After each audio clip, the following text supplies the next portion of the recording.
The views expressed and the opinions given by the individual host and their guests do not necessarily reflect those of Para-X, its affiliates, or its sponsors. The Paranormal View.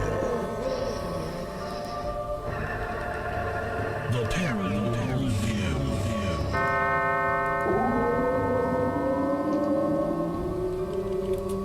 The Paranormal View.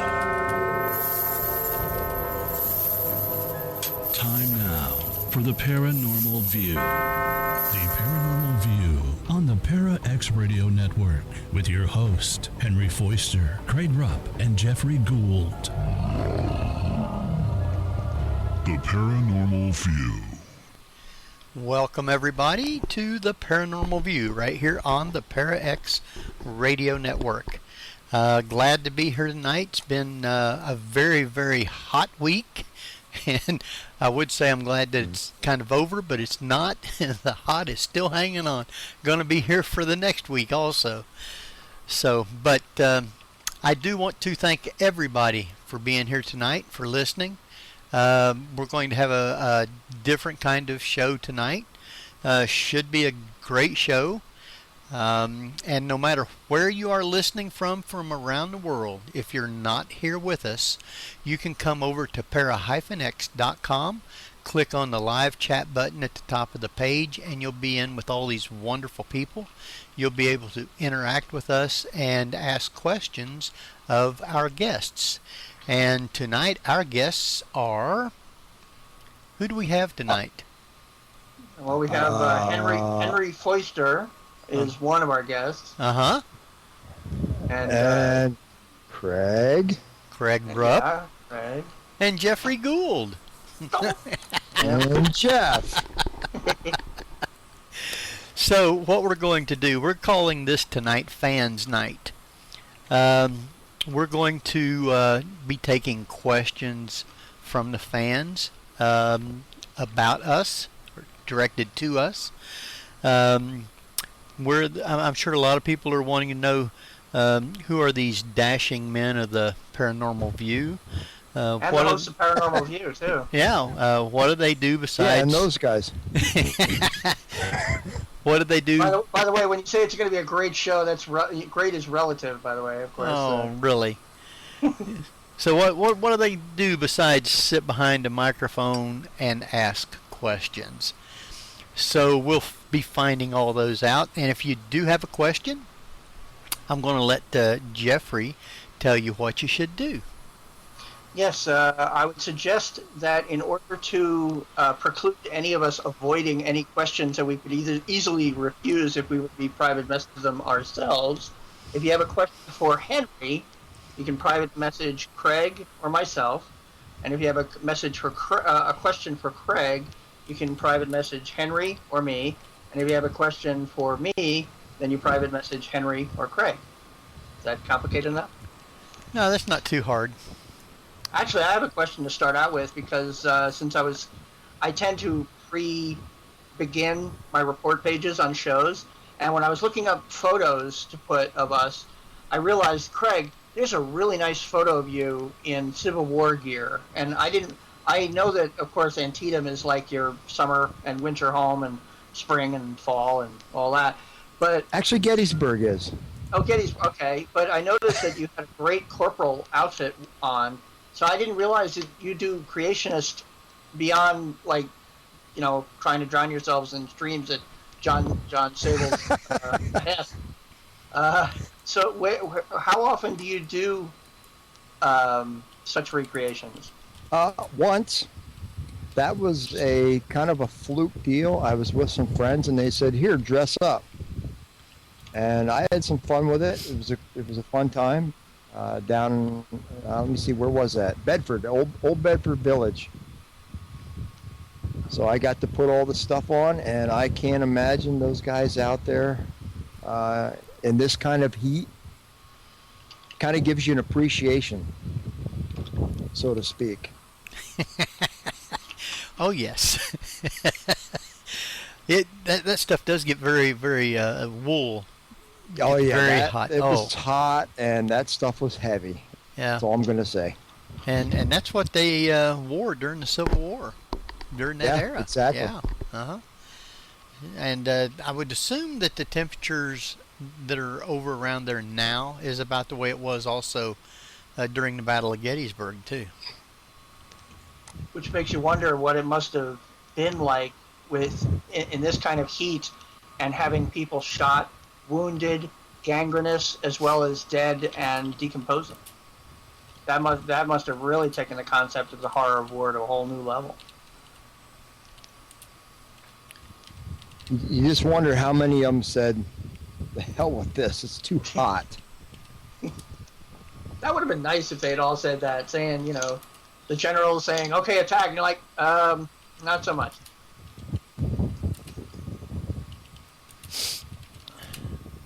Were you playing any particular role or character, or did that just happen to be your assigned outfit? Or? No, I was just hanging out with some friends that day. Actually, Doug and Pat, Ghost Soldiers. They are reenactors, and they have all the gear, and they had some extra uniform things, and told me to dress up. So I had fun with it.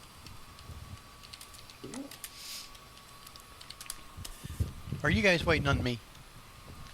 Pretty much. Okay, I'm back now. I've done trying to type a little bit. So tonight, if you do have questions, and we don't care what it's about, it can be about us, directed to us.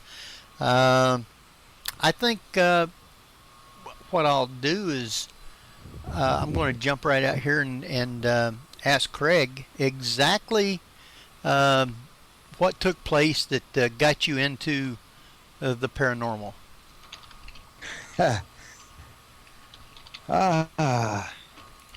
Well, my parents owned a tavern just actually up the road from where I'm at right now, and I grew up there, and there was a lot of activity going on.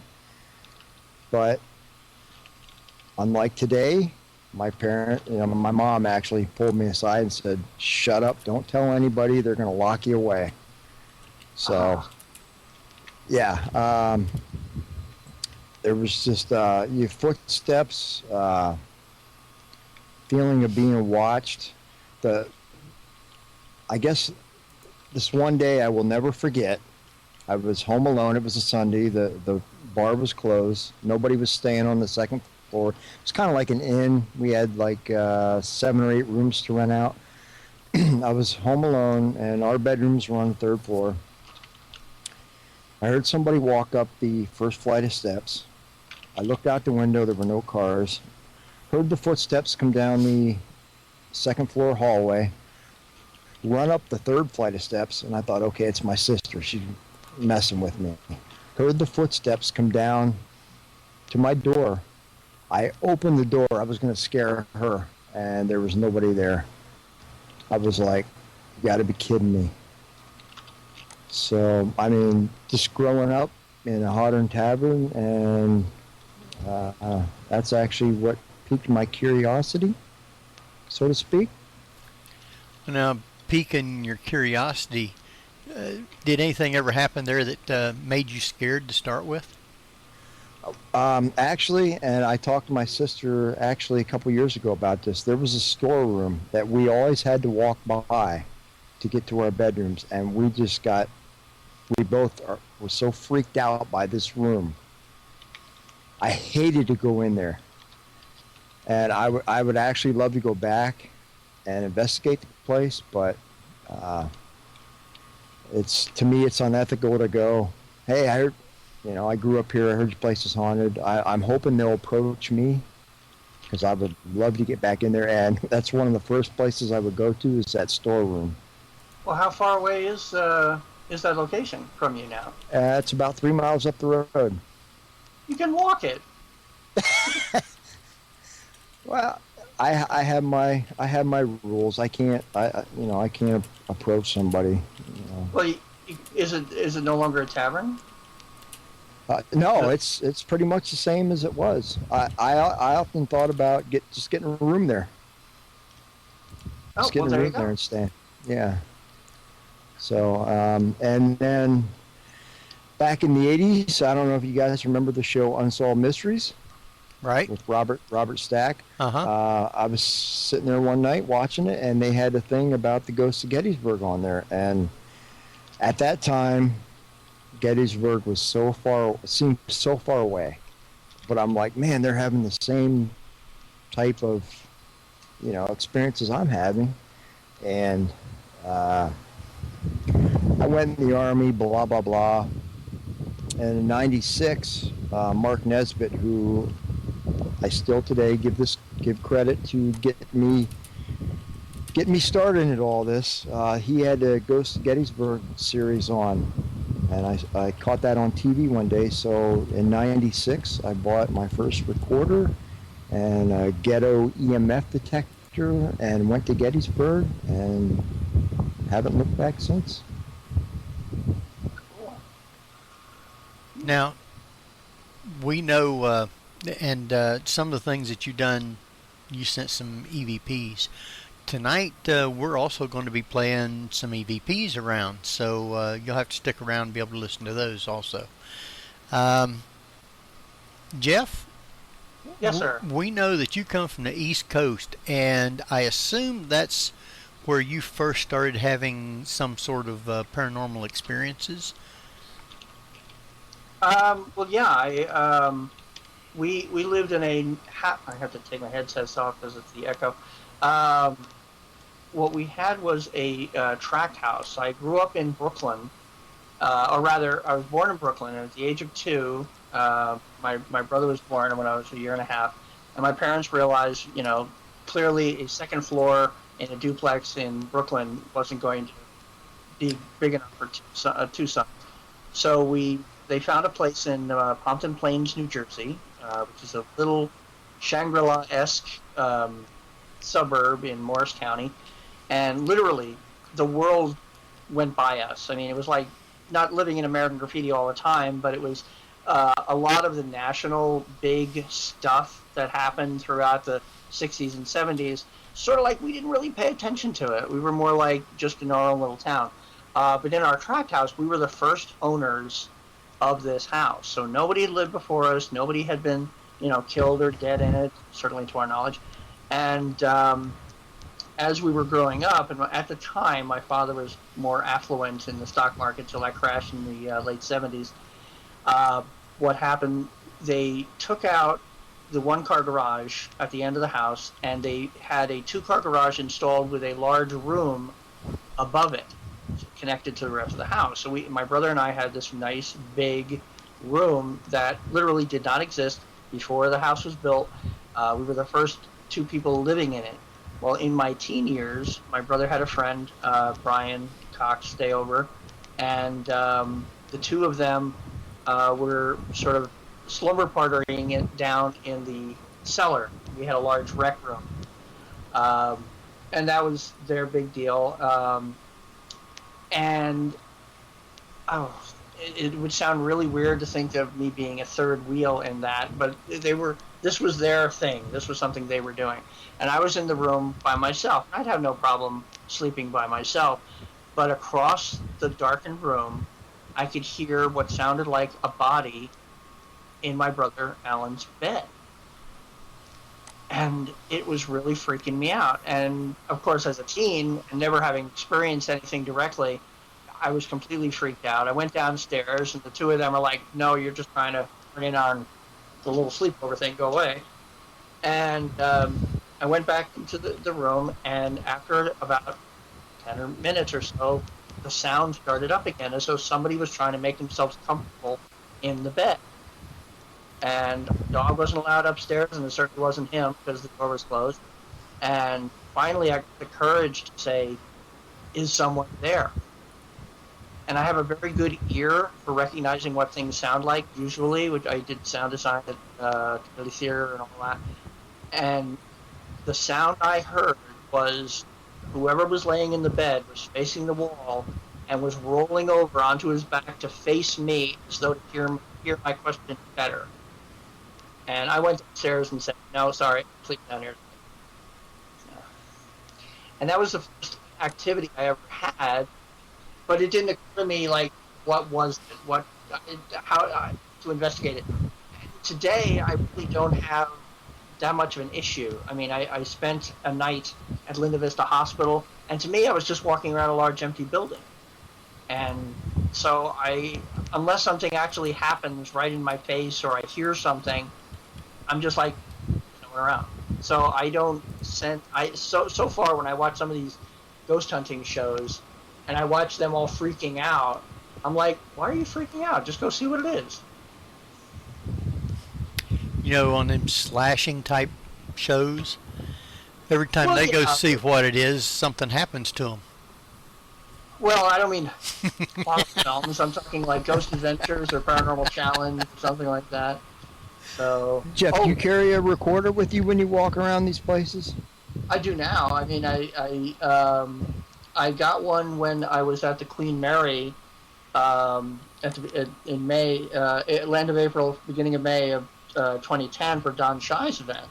I actually I was sitting in on the speakers and listening to them and all that, and all of a sudden I realized I really should have a digital recorder, and I didn't. And fortunately, I found out that there was a Walmart within public transit distance of the Queen Mary, so I went over there in the very early morning and got myself a little digital recorder, and it worked great. And that's where I got my first digital recording, which reminds me, I'm trying to. I found this file and I'm gonna have to email Henry so that he can put it in. My EVP that I got on the Queen Mary. So you got one EVP? I got one EVP, which is really good. In fact, if people who've been to my Facebook or my YouTube /Real Badger channel, they've seen it. I could not figure out how to get Facebook to just put up an audio file, so I used the video file. I created Movie Maker and where is that? Oh, it's here. So yeah, I created a video version of it where I just have text silently describing what the video will say, and 155. There you are. Okay, so let me send this. Yes, if you do have questions, Henry, what got you into the paranormal? Well, unlike you guys, I've never lived in a haunted house. I've never seen anything. I never felt anything. I've never heard anything until I started actually doing investigations. But I was always a fraidy cat. You can ask Tim. Is he already gone? He was in here earlier. But he was on the first investigation that I ever went to. I was always a big fraidy cat. I was afraid that I might actually see something, or something might actually grab me or something. So I didn't want anything to do with it. But when I started watching ghost hunters on TV, and I thought one of the neatest things was when they would be using a K2 meter and be asking questions and getting the lights to light up. I said, now that is neat. I wouldn't mind being able to do something like that. So I started looking around on the internet for different groups and places, and I come across this one. It said live chat, and so I clicked on there and went there, and lo and behold, it was ParaX, and they was just having all these wonderful shows, and they were live, and you could call in, ask questions, and I said, oh, this is just the neatest place in the world. So I got to, as much as I was staying in there, got to be good friends with Dave and with Tom, and that was how I got them hooked up to come up to do the Sorg Opera House. And of course Dave said, why sure, you're coming right along with us. So when they had their big thing, I got to go up there, and we all went out to dinner before we did the investigation. And there was a show on Friday night called The Paranormal View, which didn't actually have a host.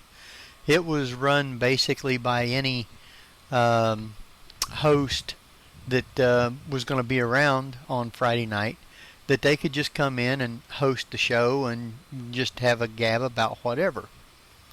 So Dave and Tom said, we got this show and we think it needs to have some kind of structure, and we think you'd do a good job at it. And I said, I don't know the first thing. I said, I don't even know that much about the paranormal. And they said, oh, you'll do good.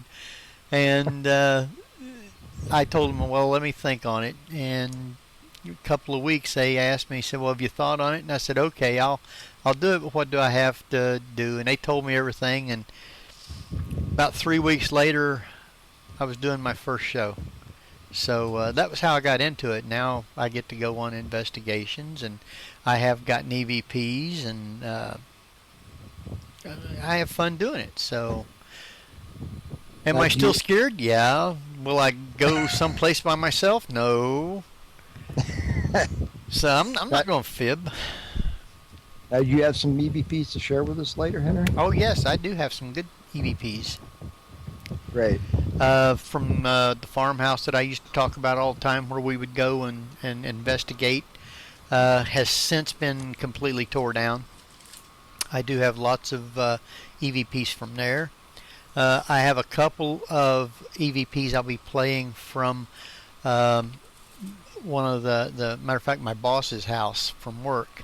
We did his house because they'd been having some complaints about the kids was seeing things, and they would hear their names called, and him and his wife would hear footsteps and hear their names called. So we went and did an investigation there.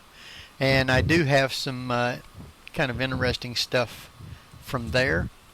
And we are also going back this Friday to do his house again. So that ought to be fun. Oh, great. So, and as Jean Marie just said in the chat room, you do an awesome job, Henry. We love you. oh, well, thank you very much. I guess a lot of people likes the show. I never foreseen myself to be anything big, so, but I have fun doing it, and I guess that's the main thing, is be able to come on, have fun doing the show. And you don't just, I'll let everybody know ahead of time, you don't just snap your finger and have good guests come on your show. You can ask Jeff and Craig. We've been beating the bushes at trying to get people to be guests on the show. And we've tried to get different ones and get a variety and everything. And so we've got a great bunch of shows already set, and we're still looking for more. So a little bit later I'm going to be running down what we've got, so in case there's specific ones you might be wanting to listen to, so you can be able to write those down. We do have a couple of technically they should just listen to all of it. Oh, true. That's true. That way they'll get all of it. But we do have some live shows coming up also. Craig's going to be at the Red Mill. What's the date on that?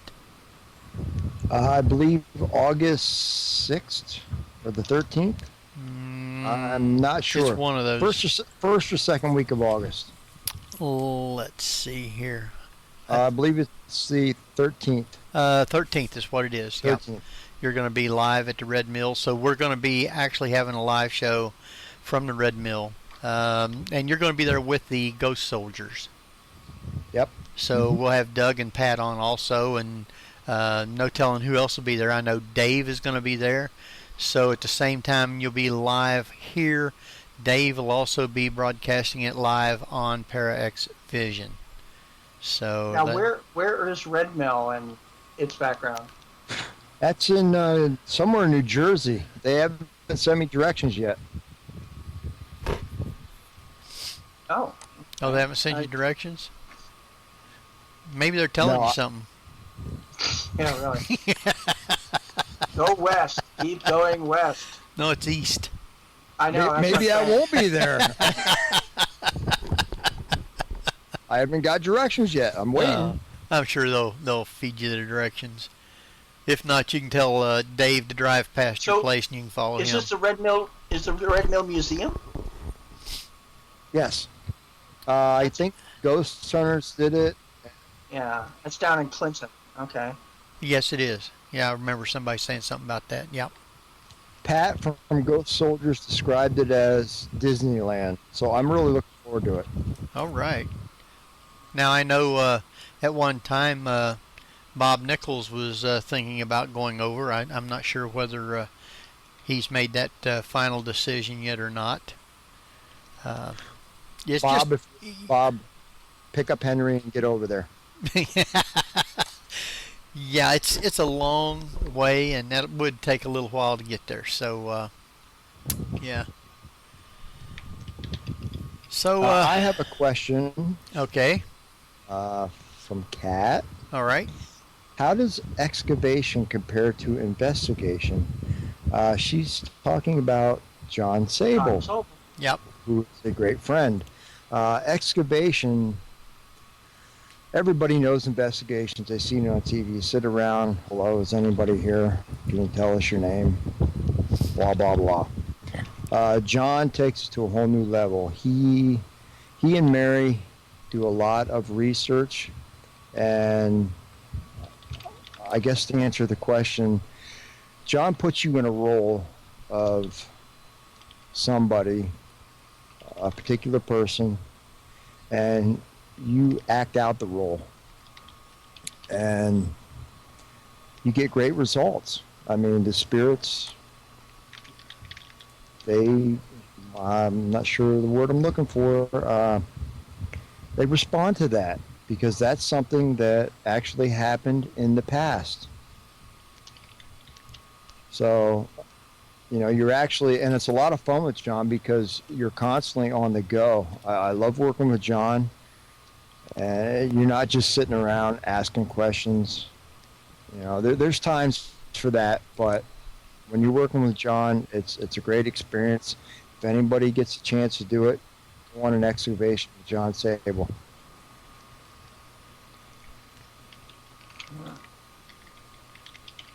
Okay. I will. Jeff said he had sent that. He thinks the EVP to me in an email. I will look for that when we're on break. So I'll see if I can find it. And since it is coming up fairly close here, I think what we'll do is we're going to go ahead and take a quick break, and when we come back, see how many more questions we have, and maybe we'll go into talking about some of these EVPs and play some of them. Yay! So we also have a new little going out thing that Jeff sent me, so we're going to play that going out. But Craig, you want to take us out on break? I sure will. We're not getting the questions that we want. So Henry and Jeff said they wanted any questions about anything you wanted to know about them. So let's get them out there. There you PM me, ask me. Anyway, I'm done babbling. We'll be right back. You're listening to Paranormal View on the ParaX Radio Network. And just to let everybody know, this first song that I'm going to play is something that the wife tells me all the time, and I'm sure Nancy tells Tim, and each and every one of them tells their man. So we'll be right back then. Welcome back, everybody, to the Paranormal View right here on the ParaX Radio Network. Now, if you're not here with us, no matter where you're listening from around the world, we appreciate that you're listening, but you need to come over to para-x.com and click on the live chat button at the top of the page. You'll be in here with all these other wonderful people who are like-minded with the paranormal, and you'll be able to interact and ask questions to our guests and have a great time. You'll really enjoy ParaX. So, with that, we're back with Craig and Geoffrey and myself. Henry, I just want to say one thing. Patty Lyman, get your butt back here. We miss your spotlight report. She, I think, was supposed to be listening. I'm not sure if she is or not, but I'd seen a post somewhere where she said she'd be able to listen to some of it. So that is good. Patty, we miss you.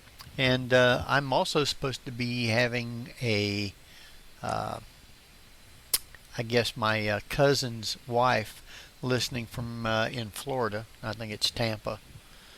So we'll say hello to Deb. And I'm sure that we have... welcome to the Paranormal View. Yes, we have lots of others that's listening from lots of different places. So we were talking a little bit. Did anybody get any other questions while we was gone? Oh, yeah, I got a question for both of you. Okay. Bob wants to know, Henry and Jeff, what was your scariest paranormal experience? I would say that first one, the bed one, because the paranormal experiences I've had since then have been mostly surprises.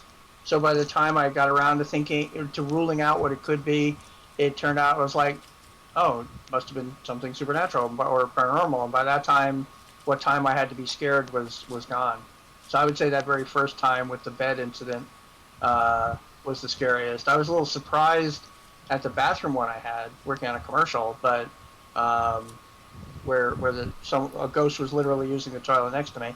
But that was more like, what the heck kind of a thought going through my head than scary. Well, I can't say that I've really had a scary one. I think before I became a paranormal investigator and actually into it, I was more scared of different things then. Where my grandma had lived in Kentucky, the old house. They used to tell me all kinds of the ghost stories about that house, and you couldn't have got me to set foot inside that house. I'd get up on the porch and I'd look in the doorway because it was still standing at the time. But I would not go in that house just because of the ghost stories that I heard about it. But since I've become a paranormal investigator, I can't say that I've really been scared. I know at Waverly one time, we were all leaving one of the floors headed back to the main room, and I kept hearing crunch, crunch, crunch behind me where somebody was walking, and you'd turn around, there was nobody there. That and I'd say that the time that I had a tug on my pants leg at the farmhouse, but that wasn't really scary. I was more excited and kind of laughing that I actually did get touched, you might say.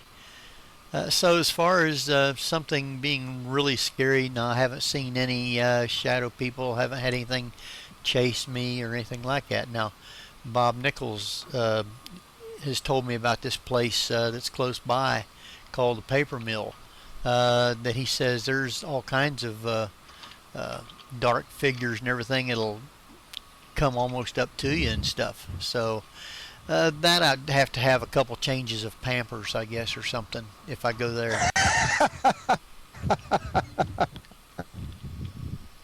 But yes. Very similar to that, Henry. When I was a child, when my brother and I would be taken into Brooklyn to visit our great aunt Julia's place, we just had a really creepy feeling about the upstairs. And there was nothing up there. I mean, to my knowledge, there's no haunted activity in that apartment. But we were just the idea as kids, it was so unknown that we would look up the stairs like, what creepy stuff is up there. So that was just a feeling of being kids. That wasn't like we'd been told anything, or even we had never even really been forbidden to go up there. But we just looked at the stairs, which were very thin, as opposed to wide stairs, and we were just like, no, we're not going up there. Yes. Oh, that's the way it was in the old farm, or in the house where my grandma had lived. They had a real narrow set of stairs that went up to their second level. I guess had a bedroom and stuff up there, and they kept the door closed at the bottom of it. So there was just all kinds of spooky tales that they had of that place, and the place was still there the last time I was down there, but some of the ceiling, I guess, had caved in, the roof had, and some of the walls, I guess, was falling down. So it would be to where you couldn't go in it now at all anyway. But just the area itself is really filled with lots of ghost stories, you might say. And speaking of ghost stories, we will be having a guest that you'll really be wanting to listen to, and I'll tell you more about him a little later on when we go through all of them. So everybody will be wanting to be here to listen to that one. Well, I have another question from Bob N. in the chat room for Craig, asking when is a good time for Henry and he to come to Gettysburg to investigate?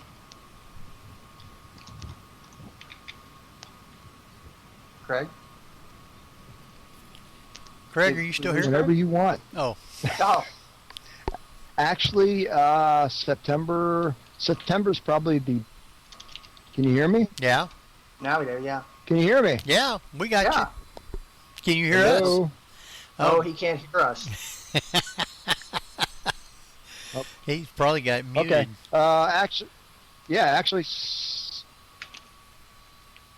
September would be the best month. September? No. And I Oh, bet... come on. Skype.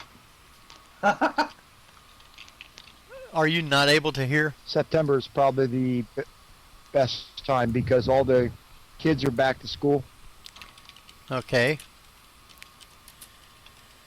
And I bet our schedules are fairly well filled up. I love Skype.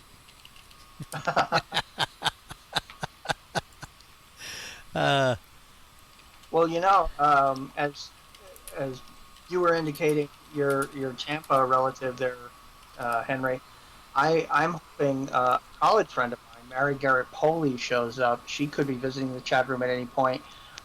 She and I came across each other after I spotted her on the recent episode of Torchwood. I was watching Torchwood, and I'm like, oh my God, Mary Garrett Poley from my college.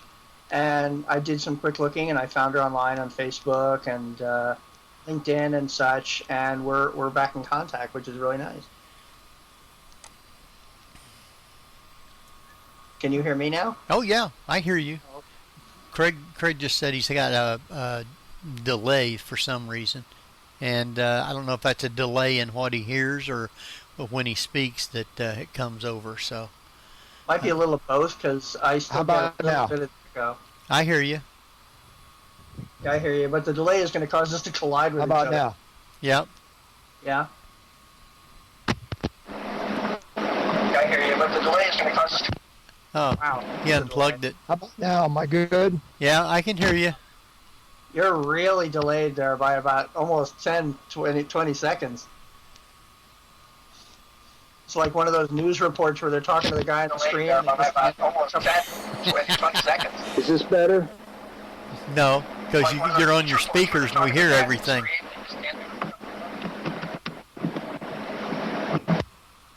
Jeff, Yeah, I think Craig is having problems with his headset. I think so. Or it's probably Skype. I mean, It could we all be. know how wonderful Skype is. It could be. I tell you, why No, don't it's not my headset. I tried twice. I can drop you and bring you back on? Would you want me to try that? Yep, that'll work. Okay, I'll do that then. So, Jeff, you got any other questions or anything right now? Not right now. So, now it occurs to me, it never occurred to me before, because so many people use monikers in the chat room. I take it Bob N is Bob Nichols? Yes, Bob N is Bob Nichols. I never knew that. But then I don't even know who, what Ceiling Cat's name is. So. But, Hello. All right, can you hear now? I can hear just fine. Can you hear me? Yeah, So far, so good. And I don't even have an echo right now. that's good. Fingers crossed. All right. Okay, I think what we can do now. I have a question. Uh-oh, go ahead. I've had a question from Karen for quite a while. Karen from Mind Abilities. She asked, what is your most favorite place to be? Karen, I think you can answer that because we spent a day there together, touring around. That would be Gettysburg. Oh. Yeah, We love Gettysburg. Gettysburg is a neat place. I've never actually been there to investigate. I've been there a couple of times, but that was before I was doing any investigating. Every time I go there, there's something new. Well, everyone likes Waverly, I guess because of the notoriety of it. I've been there a couple of times. I know some people that's gotten some good EVPs from there, and photographs and everything. I just never did seem to get anything when I was there. I had more fun doing that old farmhouse, which is now gone. So I am looking for some other places to do in the area. And I like going, not necessarily to the big name places. I think a lot of them has been worn out, you might say, oversaturated. That and they charge way too much. Yes, and that is true. When there's lots of other little places that you can go to that you can do for most of the time for free. How much are they charging at Waverly now? Right, exactly. Waverly is up near, it depends. I think if you do the all-night thing or whatever, it's up around $120 or something like that. It's way up there. You can do like a 4-hour job or something like that, and I think they charge 75 or 80, something like that. So they charge an awful lot. Did you I watch guess that new show, Eastern Paranormal State Challenge? is really getting out of hand. Oh yeah. What Jeff?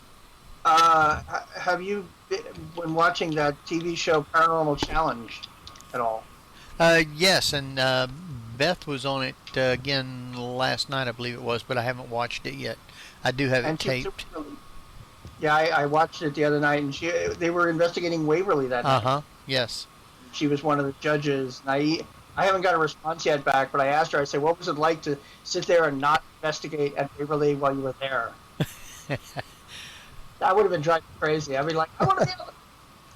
But they had some very interesting experiences that night. There was one of the groups, all of a sudden you hear this female scream in the distance, and they're like, what is that? What is that? And then they just sort of blow it off. Oh, yeah. Like, well, it's probably outside. And they walk away, and I'm like, I want to smack every one of them on the... I was so glad when they didn't win it. But, I mean, I would have been like, let's go in that direction and find out if that can continue screaming or what it might be causing it or something like that. Not just like, well, let's just keep going this way. Like, Now, I did get a couple of nice EVPs when I was down at the the Morrison Lodge. JC was just reminding me that we can always go back down there. And I did get a couple of nice ones. I don't know if I've got them set up to play tonight or not, but I'll see if they're in there. If not, we'll get them some other time. So I think what we should do is maybe play some of these if we don't have any other questions right now. And we'll play some of these EVPs. I can't believe we don't have any questions. I know. I'm looking. I pop back in the chat room, and it's just a tab from Bob Nichols. And maybe everybody there knows everything about us. I guess so. They've got all these files and dossiers and spies and...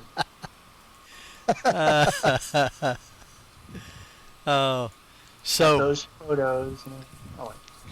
Let's let me bring these up. Excuse me, and see what we've got and talk about some of them. Let's see. Here we go. Craig's got a lot of them from some different places. And I think you've got one here. Well, matter of fact, I'm going to play this one that Jeff got. Jeff, the one that you just sent me, won't you tell us about that one? Well, this was acquired at the Queen Mary. I was attending Don Shy's QueenCon event at the end of April, beginning of May of 2010.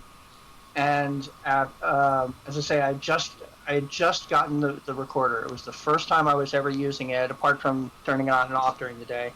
And I was going to different areas of the ship, asking, the standard questions and all that. And oddly enough, it wasn't when I was asking questions that I got an EVP. I went through, I put them onto my computer so that I could hear them quicker, and I listened to each one, and finally I came to this one. And when I heard it, I was like, wait a minute, what the heck was that? And I backed it up, and I played it over and over, and I'm listening, and like I say, my ear hears differently. I don't know how to explain this. When I hear things, I can recognize aspects. So you'll hear one of the female investigators were in the dressing room area with the stalls at the first class swimming pool with the young girl, Jackie Ghost. And the investigator is asking if Jackie can see the lights on a millimeter she has. And you'll hear her voice has a bit of a reverb because she's in like an enclosed area.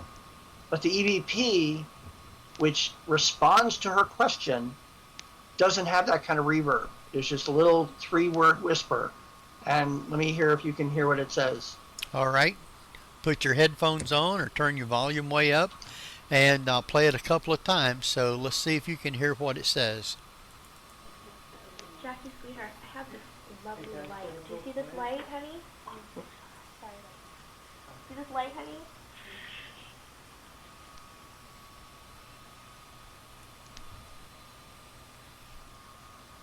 Did you hear the yes? Well, what I had heard was on this side. On this side? Yeah. All right. She says, do you see the light? And you hear on this side. Okay. That's how I hear it. All right. Let's listen to it again. So turn your volume up. Jackie, sweetheart, I have this lovely light. Do you see this light, honey? Sorry. See this light, honey? Something kind of soft. And yes, I did hear on this side. That Yes. was Yeah, Karen in Mind Ability says play it again because it is kind of coming and crying kind of soft. okay. I'll play it one more time. Right as soon as she's almost done talking, you hear it.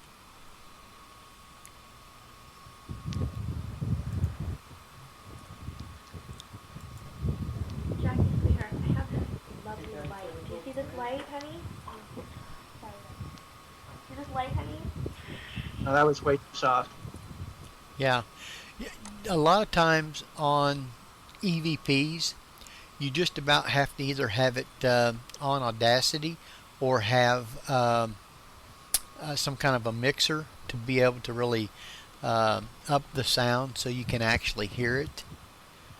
Well, I mean, it's, playback on Skype is across really soft. Right. 'Cause I can hear her talking. Normally, she talks really clear and loud.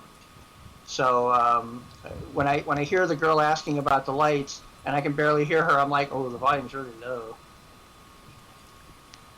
So, but it's on my Facebook. It's on my website at jeffgould.net/paranormal.htm is a sort of a page hub with links to all like paranormal experiences that I've had and that friends have had. Now, I do have another question that's come in, and this question is for Jeff. Yeah. And it's from Bob Nichols. And Bob wants to know how you got started in acting.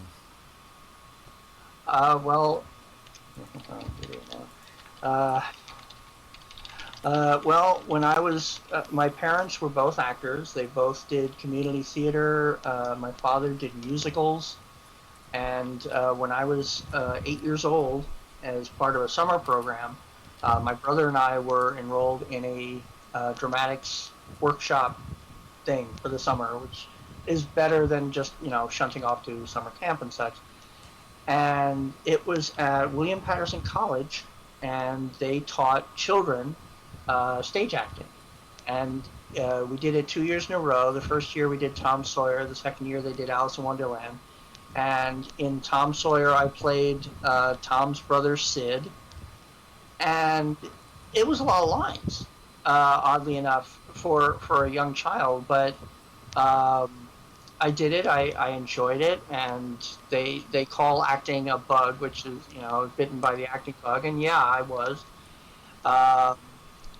And I began doing stage acting, and my mother and father had begun doing shows at a little community theater in Upper Monk, New Jersey called Studio Playhouse, which can be looked up as Studio Players of Essex County as well.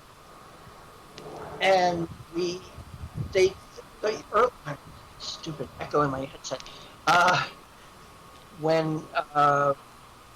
When you're a child, you can't become a member of Studio Playhouse yet. The earliest you can become a member is the age 16. But as a mother with shows for the children's theater aspect as well as adult shows, I would help out as ushering, as running sound. I began designing sound for shows. And when I hit 16, I didn't even have to worry about, even Craig hears me breaking up. When I hit 16, I didn't have to worry about the probationary period they usually did. I became a member relatively quickly, and I would do the theater season would be five.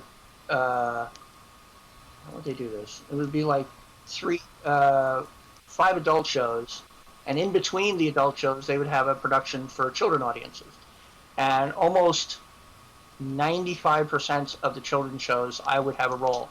And acting for children audiences is a lot different, much more stylized than acting for adults, because you really have to think on your feet.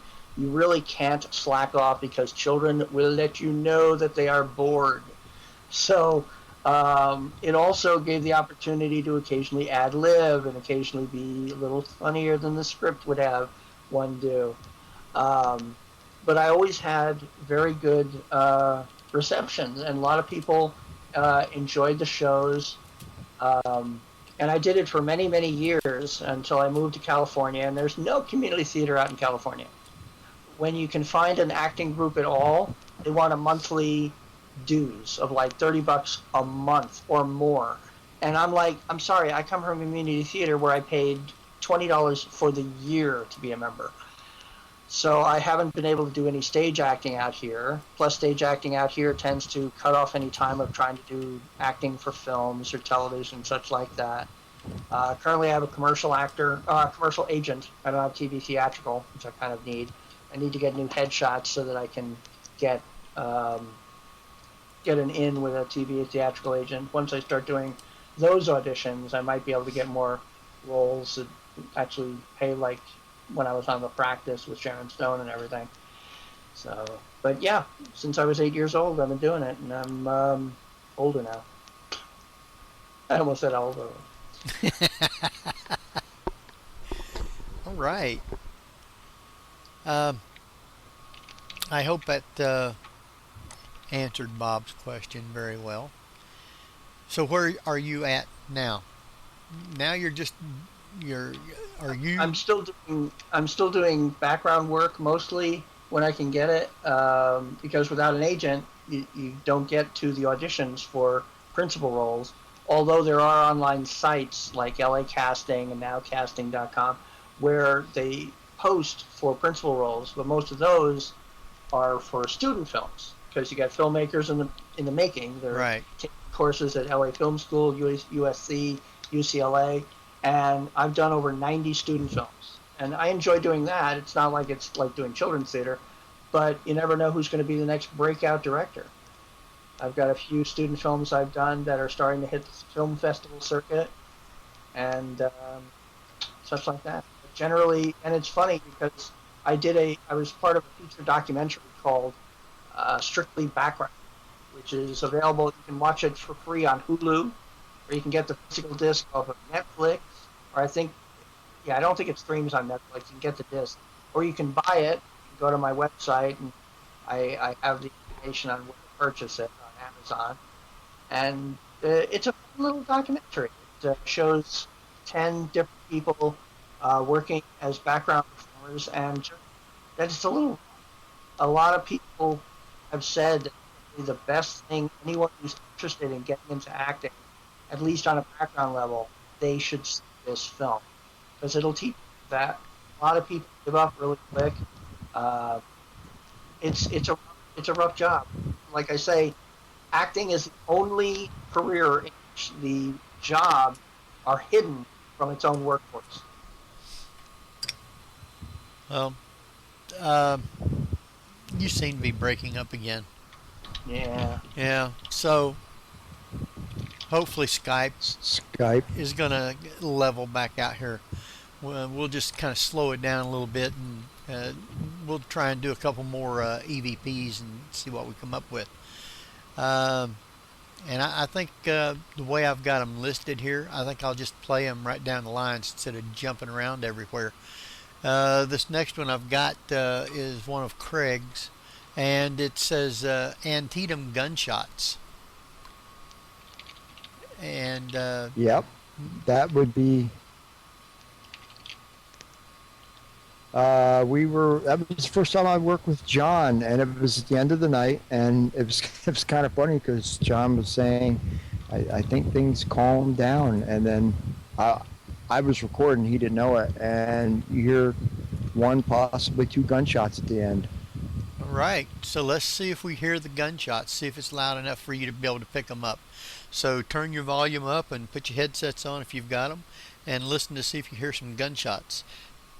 It's a whole different ambient place.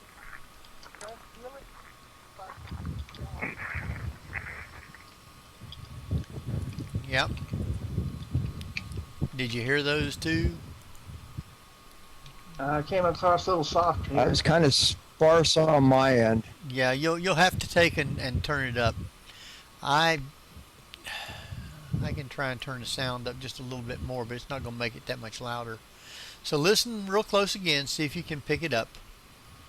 It's a whole different ambient place.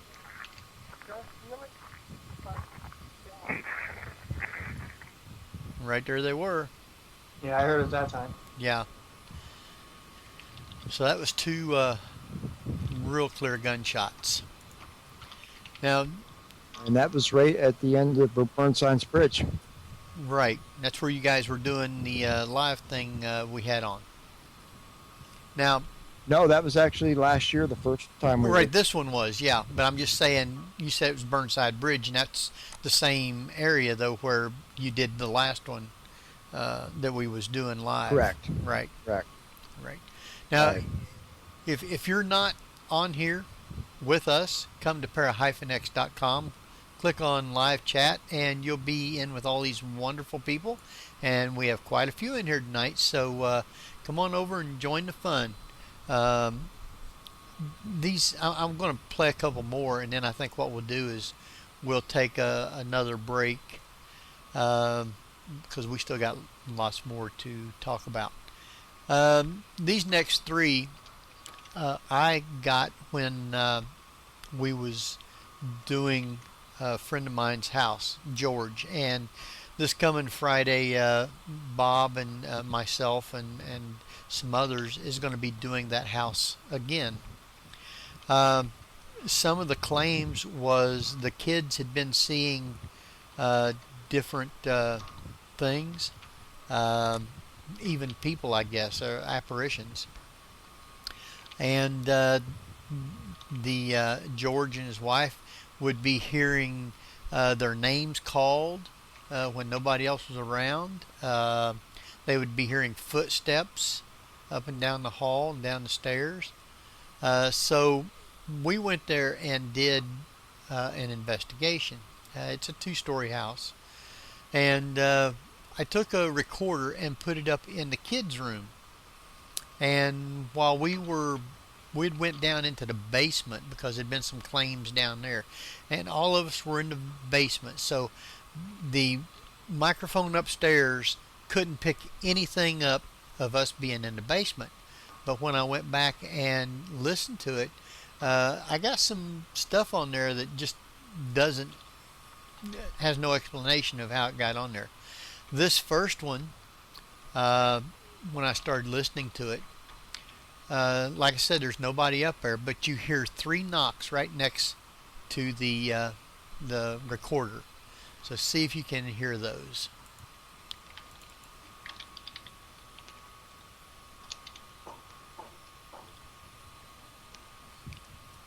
Was that loud enough? You have to turn it up to be able to hear it, but you can hear the 3 knocks. Yeah. And when I was looking at the tape to start with, it was just a straight line, wasn't picking anything up, and all of a sudden you get the 3 knocks. So it didn't pick anything up when we was in the basement. Shortly right after that, you hear something else, and I'll play that one for you. Well, I'll do the 3 knocks again so you can hear those again, and then I'll play the next one.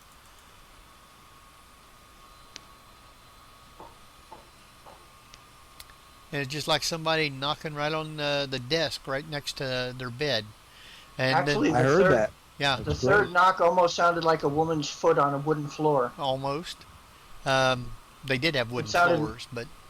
Okay, so it may not have been a hand knocking. It might have been 3 footsteps.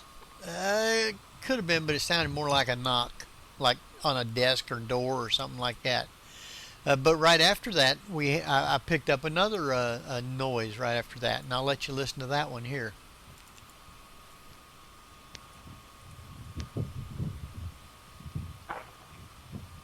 And I have no idea what that was. That wasn't a knock, but it was some sort of a noise, and it was right in there with the recorder also. I'll play that one again for you.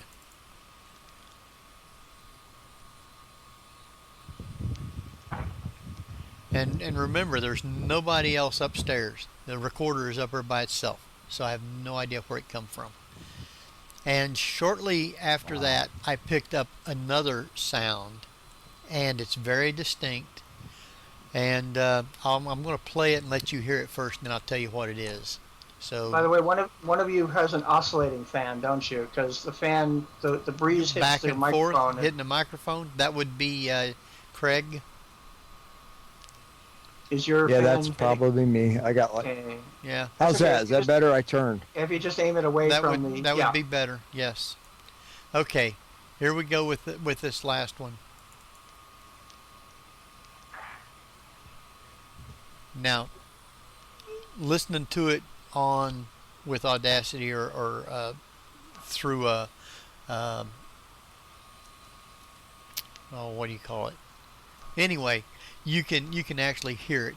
And when I played that for them and let them hear it, George's wife, the first thing she said was, "It sounds," or I think it was I said, "Sounds like somebody taking a ruler and snapping it on the desk, just a snap."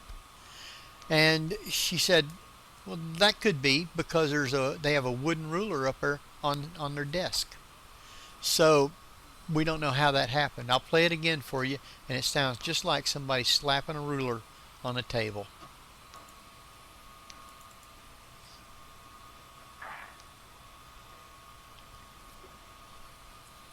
So those aren't real loud, just playing them over this, but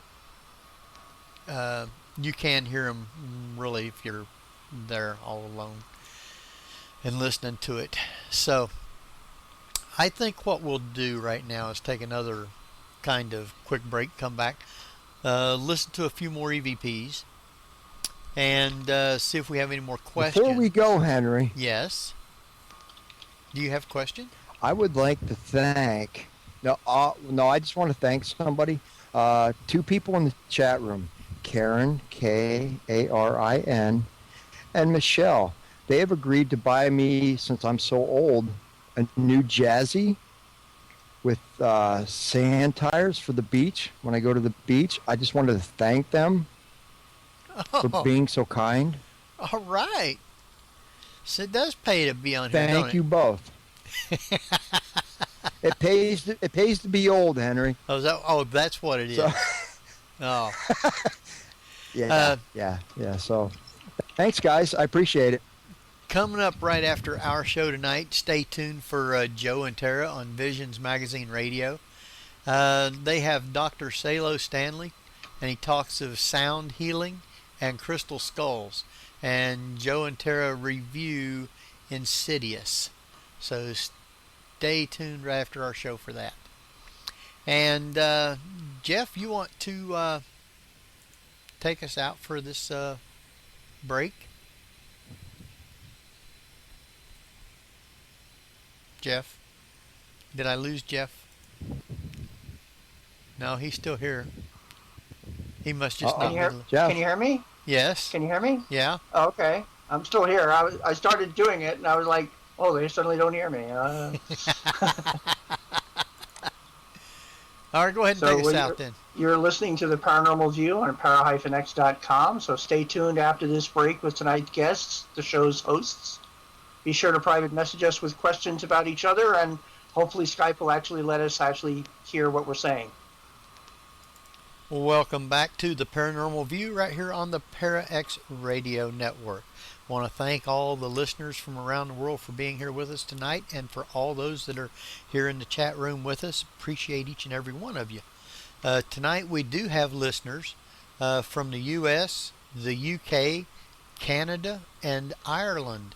And I really appreciate it, and thank you for being with us tonight. I've already got a bunch more questions, so I think I'll just go ahead and jump in and ask these questions before we get going.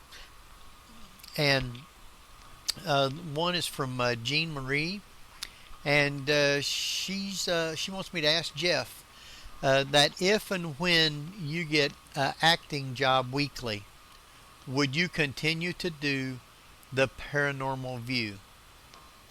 I don't see why not. I mean, if I had access to Skype, and obviously it's a Saturday night show, yeah, most acting work is done Monday through Friday, usually. There are times I'll do the occasional student film even now, and those usually are on weekends. Next weekend, actually, next Saturday, I'm going to be house sitting down in San Pedro. I believe I'll have access to their internet, and if that's the case, I'm pretty sure my friend Kara has Skype, and I'll be able to call in. I'll be able to Skype in from there.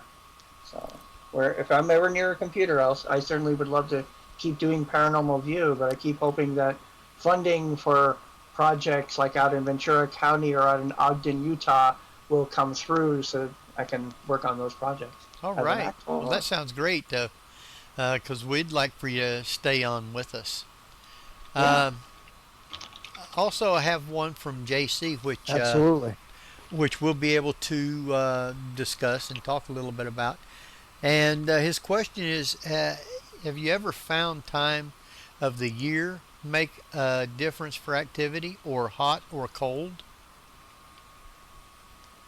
Well, usually summer gets hot and winter gets cold. I've always found. I'm just saying. Most of the time. I haven't. No. A lot of people misconceive that because TV does everything in the dark. Right. And I believe that's just for effect and ratings. I've got just as much activity at 2 o'clock in the afternoon as I have at 2 o'clock in the morning. Yes. Well, John Saffis's show shows him doing daytime sweeps before they do the evenings. And he gets some EVPs during daytime too. Yes, he does. He gets some activity. And now to the well, time that's one of the things. That's yeah. I think he cut out. Okay, who's going? We got the delay problem again.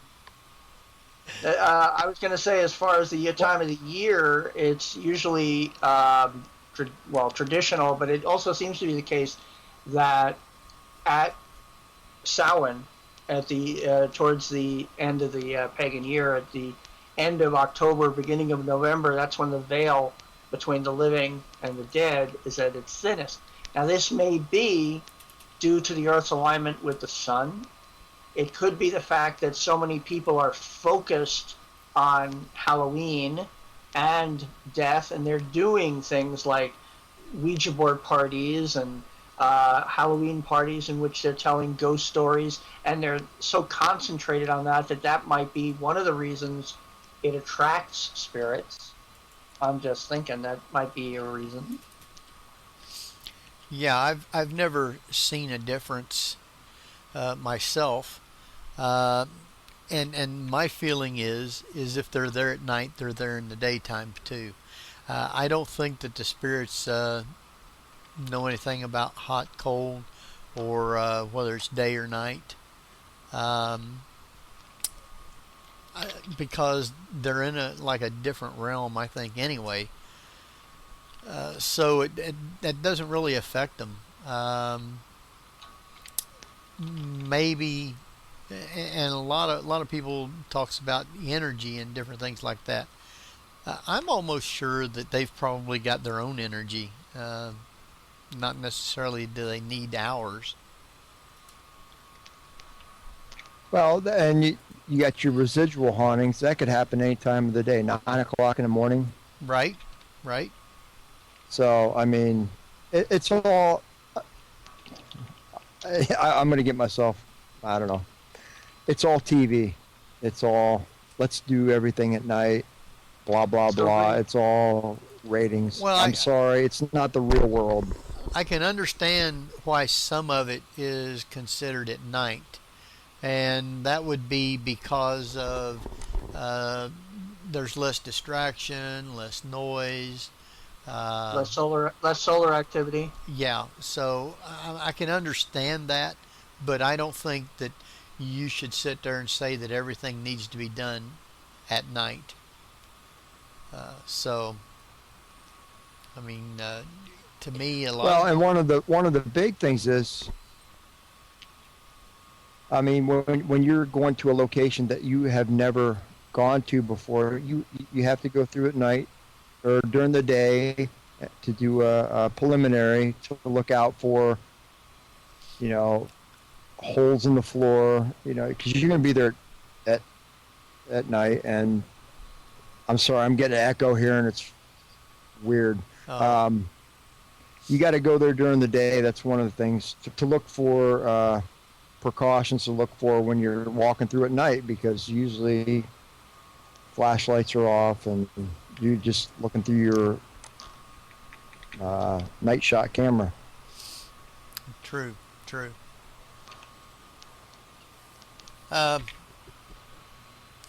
We're almost down to our last half hour, and there's some other things that I wanted to do. Let's look at a couple more of the EVPs. How's that sound? We'll do these real quick, like. Sounds good. Which ones did you send that was really clear? Craig? Me, Henry? Yeah. I think I sent about 10 of them. I thought they were all pretty clear. Okay. Well, the next one it's on here is the Fairfield Inn door. Is that the one with the latch that opens? Yes. And you can hear the latch and the door open? Yeah, what happened before Ghost Lab did it, Fairfield Inn, I was lucky enough to have the place by myself. And it was just a great experience. The people there are great. And I set the cameras up overnight, and one of the main rooms in there is called the chess room, which is actually the 3 Colonel Suite.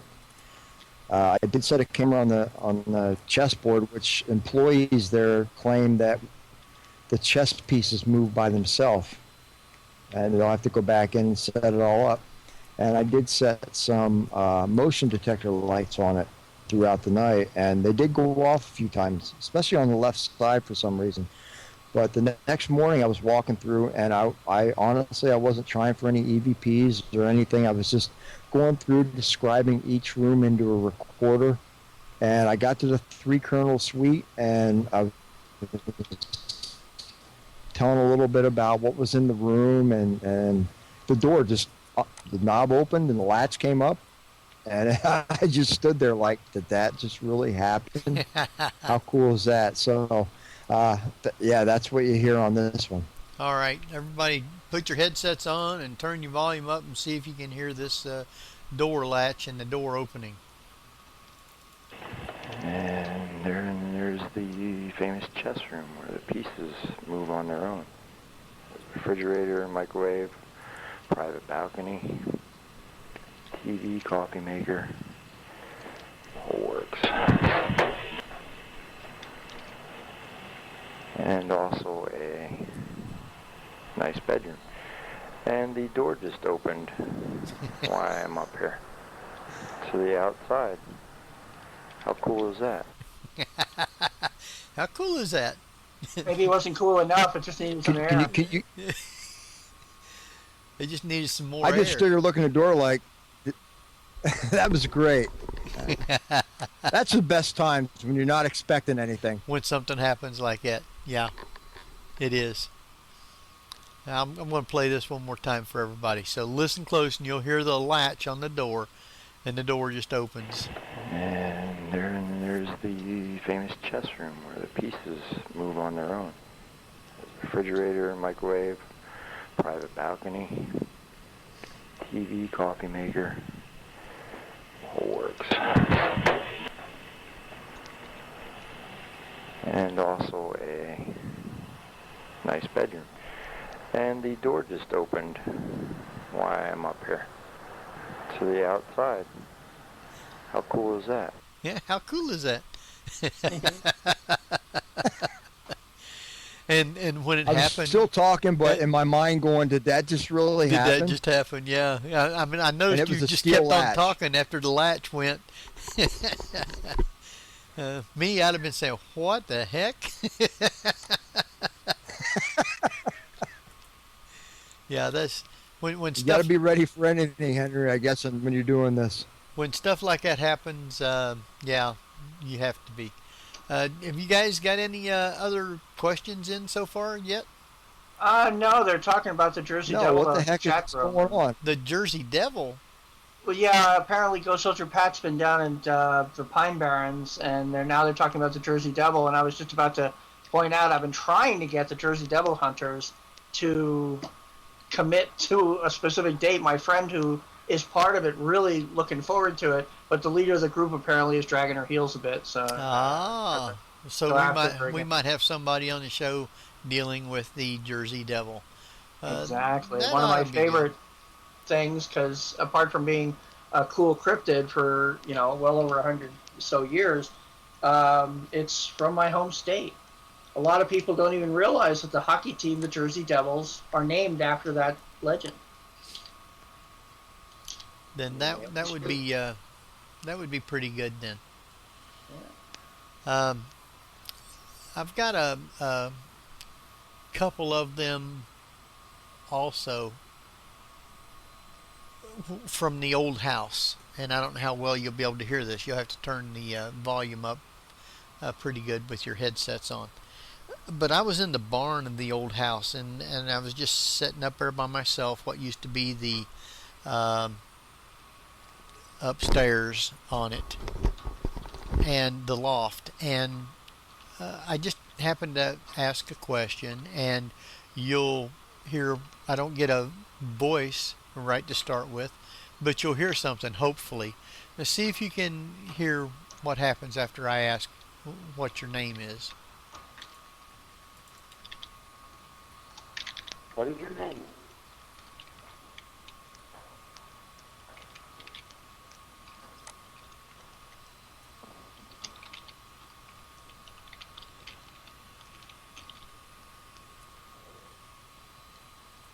Now, if you listen real close, after I ask what's your name, you'll hear somebody walking with boots on the hardwood floor.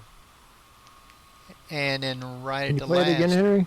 Yeah, I'm going to play it again. Right at the last, you hear it say, "Hey." So that's real soft, and I don't know how well you guys will be able to hear it, but I've got the volume up as loud as I can and get it broadcasting. Uh, but if you had a mixer or if you had it on Audacity, you'd really be able to hear it. So I'm going to play it again, see if you can hear it.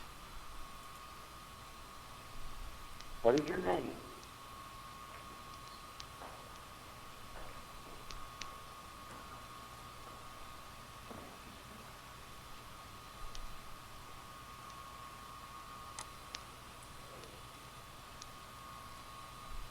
It's really plain if you've got it to where it can be amplified up. Well, I But heard the hey the first time, and I thought, wow, it's a really long pause. I didn't hear the footsteps as such, but then you I know what heard you're those. yeah, Okay. and It was. I was going to make a joke the first time because when I heard the hey, it sounded like a burp. well, the thing about it is that barn had been remodeled and it was all carpeted, so you could distinctly tell that the boots was on a hardwood floor. That's what made it fascinating to me. Um, in the kitchen, um Don, when they were up there investigating the house with us one time, they had one of those uh, EVP things with I guess like a 360 or something like that. I forget what they call it, but it's supposed to pick up voices and everything real good. They were in the kitchen, and you can hear them talking, and then all of a sudden, and it's fairly early in it, you'll hear a little girl talking over them. So see if you can hear this one real quick.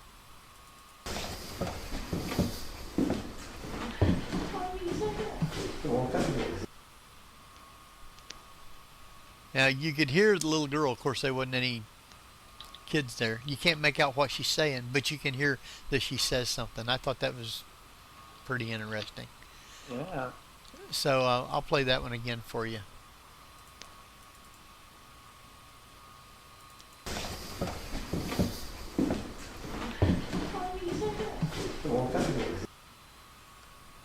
So that Where- that was I the heard Where old, was that investigation? that was the old farmhouse, and they were in the kitchen part also when they got that.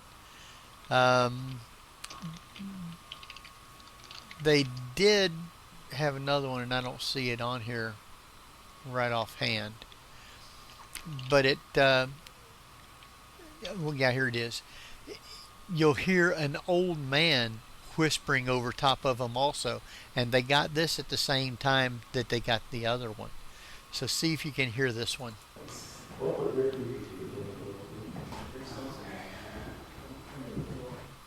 Now that is a gruffly whispery type voice that you hear right over top of it. And I don't know if you Sounded guys. like he was saying, "Oh man." I don't. I have no idea what he was saying because it was just like a gruffled voice. But see if you can hear that one again. I'll play it one more time.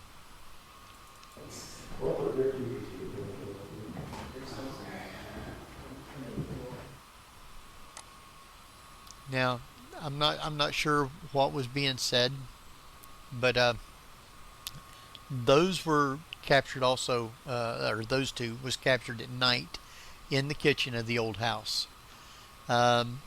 I have one of the first ones that I'd gotten was during the daytime in the kitchen of the old house, and it was me and another guy and a girl. Because this house was sold, it had a real large fireplace where they used to do all the cooking, and the girl was talking about some pots and the pans, and then you'll hear somebody say something. See if you can hear this one.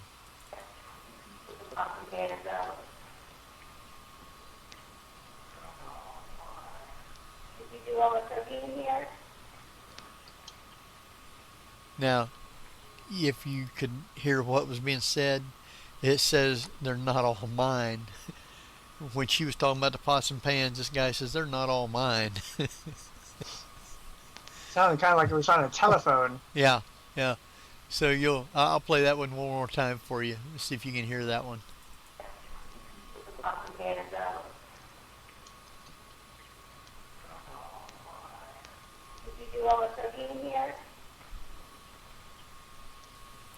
So those were some pretty good ones that we got from there.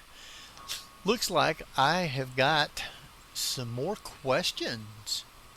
Oh, Pat. Yeah, Pat said play one from Kentucky, and he's the one that's going to be getting or going to be doing the Jersey Devil. So that's Pat, Ghost Soldier. Let me see if I can find one before our time runs out. I got some other things I want to do, but I have a. See, the little girl was trying to tell you to look in there. That's the feeling that I got. That's what Jean Marie said. You know, one of the things was there was a couple little kids supposed to be in the house. And at nighttime they would be in their bedrooms and they would hear these kids running up and down the stairs and running around on the bare wood floor downstairs barefooted. And their kids would be in bed. There wasn't nobody up, but they would hear this at night, the kids running up and down.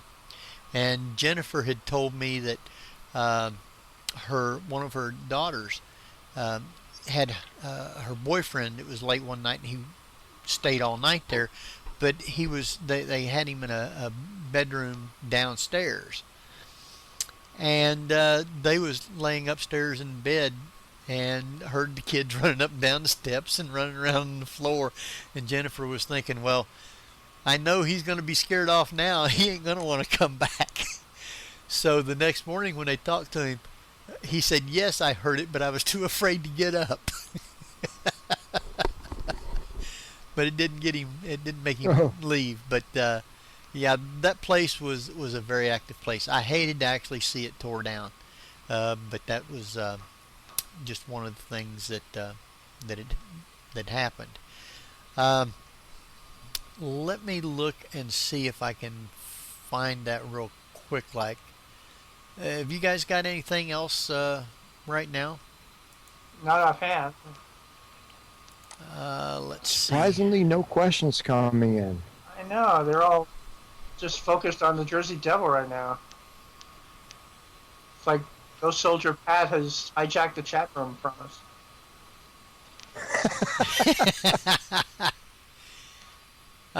This one was from the Masonic Lodge, Morrison Masonic Lodge, and I have them. Some of them you can hear okay, and some of them you can't hear real good without Audacity or without a mixer. So I'll play this one. This is supposed to have been maybe a voice, and I thought I'd caught one in the kitchen upstairs. We'll see if this one's it. It's very, very light, and it's hard to hear. So let's see.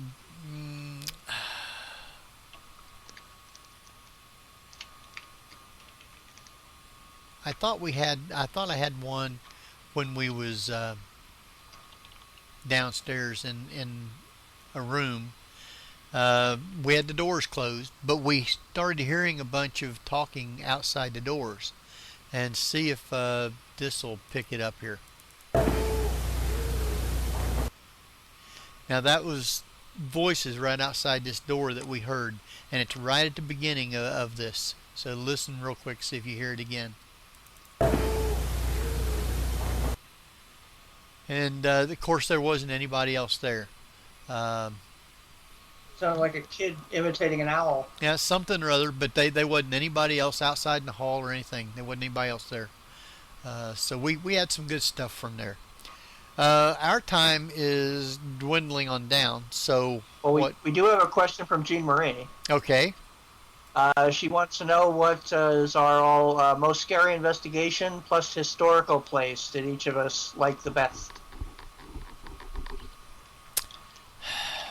Waverly was probably the scariest just because of the size of it and the creepy feeling that you get when you first see the thing. I think one of the neatest places that I did was Fort Mifflin. I thought that was an awesome little place. I did get a couple EVPs from there too, but you'd have to have a mixer or Audacity to really be able to hear them. So I can't play those, but that would be my two places. Craig? Mine, Gettysburg. What was the other half of that question? Well, that's the historical place. What was the scariest place? The scariest place, Breezewood Tunnels, and it was not because of the ghosts. It was because of all the how could I put this politically correct? All the freaks doing satanic rituals up on the third deck. That was a freaky place. Where is Breezewood Tunnels? Right around Breezewood, Pennsylvania. If you've seen the movie The Road, they actually filmed some of that there. Is that the post-apocalyptic movie? Yes.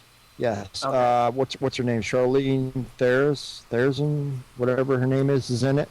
When you're standing on that road, it's just absolutely amazing because it literally looks like the world has ended.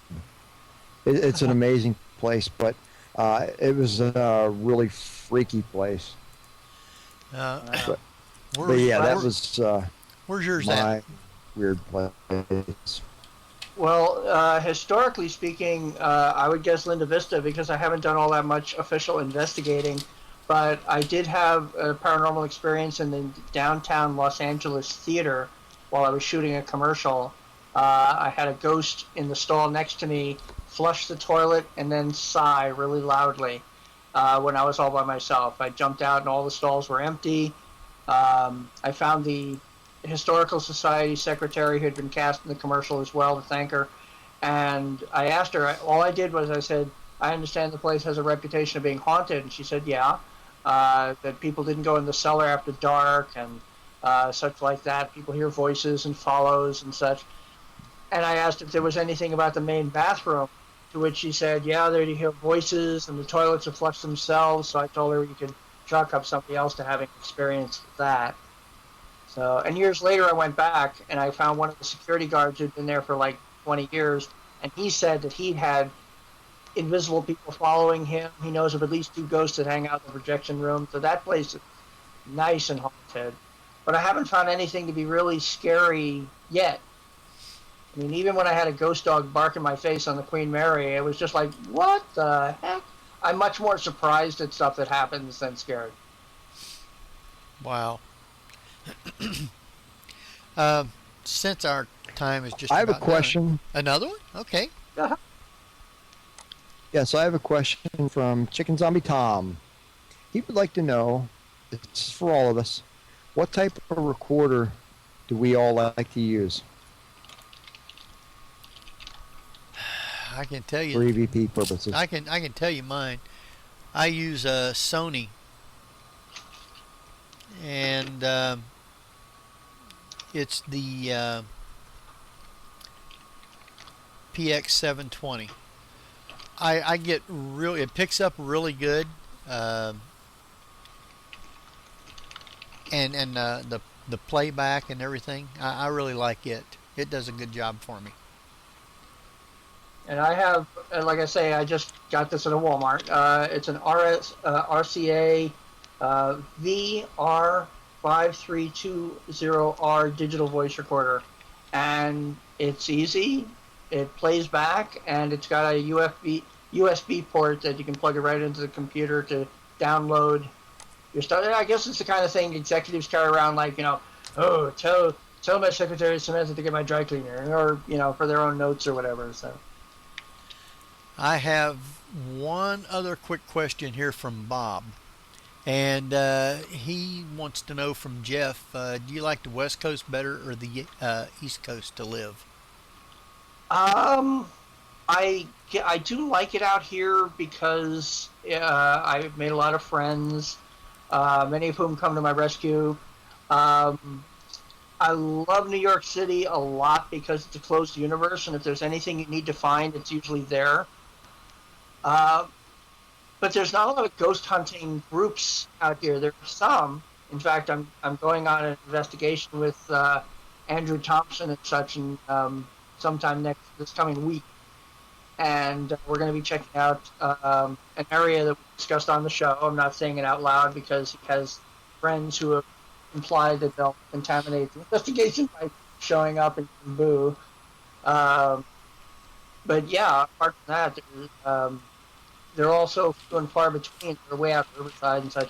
So I just get what I can. I like both. I do miss the seasons to an extent. Winter is fine because you get bundled up as much as you can. But in the summer, you can only take off so much clothes before the police start to get interested. All right, people. Our time is dwindling down. We've only got just a few minutes. Now I wanted to go over with some of these things first. Our shows, like I said before, we're trying to get a whole bunch of different shows lined up.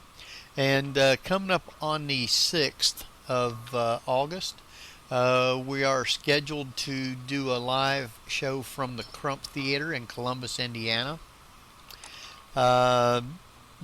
Dave will probably be making an announcement on that coming up soon because he's going to be there also. The 13th, we're going to be live from the Red Mill, and so that'll be another live show.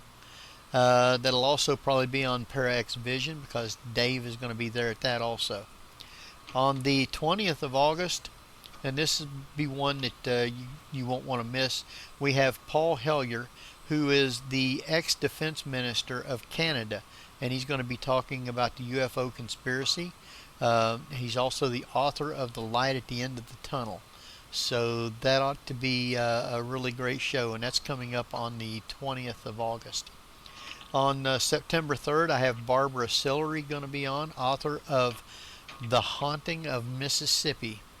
So that ought to be a good one. September the 10th, we also have Annie Wilder. She is the author of Spirits Out of Time. What date is that? That's September the 10th. Thanks. Coming up on the 23rd, 24th, and 25th of September, we'll be live from Scarefest. That's in Lexington, Kentucky. Wait, it's going to be a 3-day, 24/7 Paranormal View show or something? On Friday night, I think it starts around 3 or something in the afternoon, I believe it is, and goes till 8 or 9 at night, something like that. And then it's all day Saturday, and Sunday goes up to 5 o'clock or something like that. I'm not sure of the hours, but that's pretty close to what it is. October the 1st, we have Karen Lavin, and she is author of Cincinnati Ghosts, plus a few other books. So that ought to be good. October the 8th. Now this is one that you don't want to miss. We have Thomas Fries. He is the author of Shaker Ghost Stories from Pleasant Hill, Kentucky. And he is a storyteller, and you can find some of his on YouTube, and you can go to his site at thomaslfreese.com, I believe it is. And what is that, F-R-E-E-S or? S-E, yeah. F-R-E-E-S-E. And he's got not just this one book, he's got 3 or 4 different books.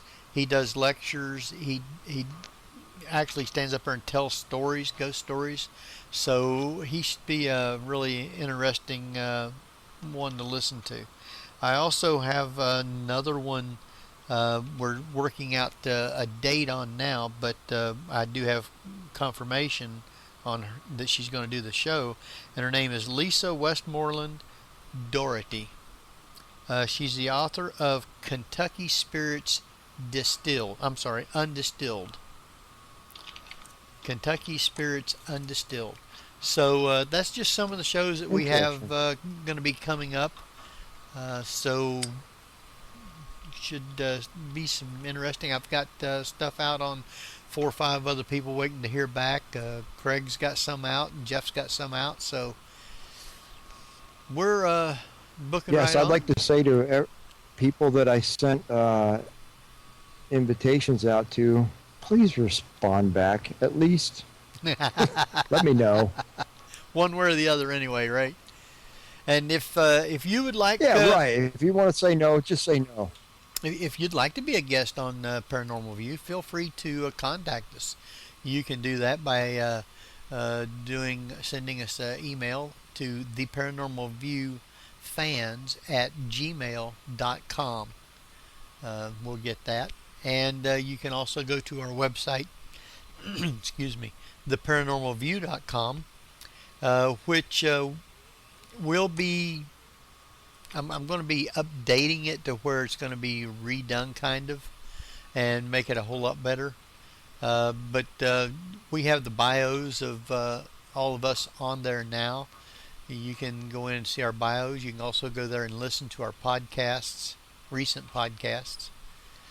And Jeff, you've got a whole bunch of sites, and you want to tell them all about your sites and how they can also get T-shirts and cups and whatever they'd like. Yeah, well, my website is jeffgould.net, GEOFFGOULD.net. I'm also on Facebook, /Geoffrey.Gould. On my website is also my Paranormal View section, which is jeffgould.net/2011pnv.htm. And there you can see a listing of all the shows that we've done since the beginning of this year, the embedded podcasts of each of those shows where applicable, and each has a link to each specific show's report. For instance, I'm writing this up as its own show page. As regarded T-shirts, as he said, we have at cafepress.com/realbadgershop, all one word. You can get our logo and URLs on your T-shirts, hats, belt buckles, whatever you can think of that Cafe Press has. You can get our stuff on there, so you can wear it to paranormal conventions, and people will know that you're part of the elite listening to our show. Yes. Exactly. And of course, as I indicated, my own paranormal experiences of myself and friends can be found on my website at jeffgould.net/paranormal.htm. So, and Paranormal View has its own page on Facebook, so look for us. We're easy to find. I actually did come up with a few do's and don'ts, by the way, on investigation. I did too, and we aren't going to have time to get into them. I know. Maybe we'll be able to do that some other time, which I think is a pretty good topic, just to hash around and I figure my major don't is don't set up fireworks. Oh, yeah. Mm-hmm. I wouldn't have thought of that one. There you go. That's why you got me. I want to thank Craig and Jeff for being guests tonight. You're welcome. Yeah. Thank you. And thank you for being a great guest, Henry. Well, thank you. Thank you. It's not often I get to be a guest. Thank you, Jeff and Henry. And Jeff, thank you. And wonderful guests. I want to make sure that we don't forget all of our listeners out there. I want to thank each and every one of you for being here and listening tonight, and appreciate it. I hope you had a great time. I know we all did. And remember, keep coming back listening to the Paranormal View. So, it's time for us to be going. Next week at the same time. We'll appreciate it. I'm getting ready to jump off, so good night, everybody. Why is Ghost Soldier Pat booing me? I don't know. Say good night. Good night. Night, everybody. Thank you for tuning in tonight. It's been fun. All right. Good night, everybody.